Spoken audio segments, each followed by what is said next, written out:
Points P, Q, R, S, T lie on the order on a circle with center O. Chord TS is parallel to the diameter PR.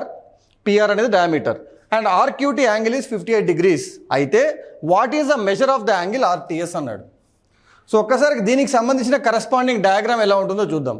అంటే దీన్ని మనం డయాగ్రామాటిక్గా represent చేసే paper మీద ఈ విధంగా diagram represent అవుతుంది. So PR అనే diameter తీసుకున్నాను.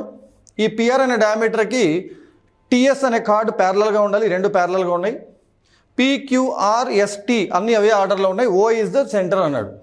అండ్ ఆర్క్యూటీ అనే యాంగిల్ 58 degrees ఇచ్చాడు. ఇప్పుడు మనం ఏమడుగుతున్నాడు, ఇక్కడ యాంగిల్ ఎంత, ఆర్టీఎస్ అనే యాంగిల్ ఎంత.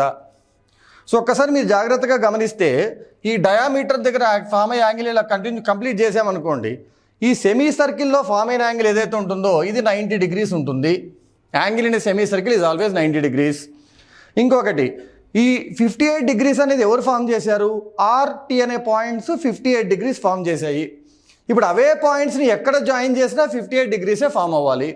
సో ఇక్కడ 58 degrees ఫామ్ అయినప్పుడు ఇదే ఆర్టీ అనే పాయింట్స్ ఇక్కడ కూడా 58 degrees ఫామ్ చేయాలి.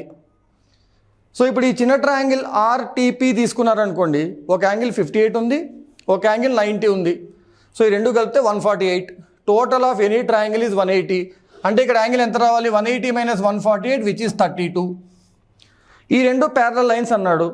మరి ప్యారలల్ లైన్స్లో ఇక్కడ 32 ఉండి ఇక్కడ కూడా 32 degrees వస్తుంది కదా, ఆల్టర్నేట్ యాంగిల్స్ అంటాం కదా. So your answer is 32 degrees and go to the next question.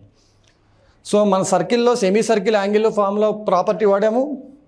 Same points same ప్లేస్లో ఎక్కడ యాడ్ రెండు పాయింట్స్ ఏ పాయింట్లో జాయిన్ చేసినా సేమ్ యాంగిల్ ఫామ్ అవుతుందనే ప్రాపర్టీ వాడాము. ప్యారలల్ లైన్స్లో సేమ్ యాంగిల్స్ ఫామ్ అవుతాయనే ప్రాపర్టీ వాడాము.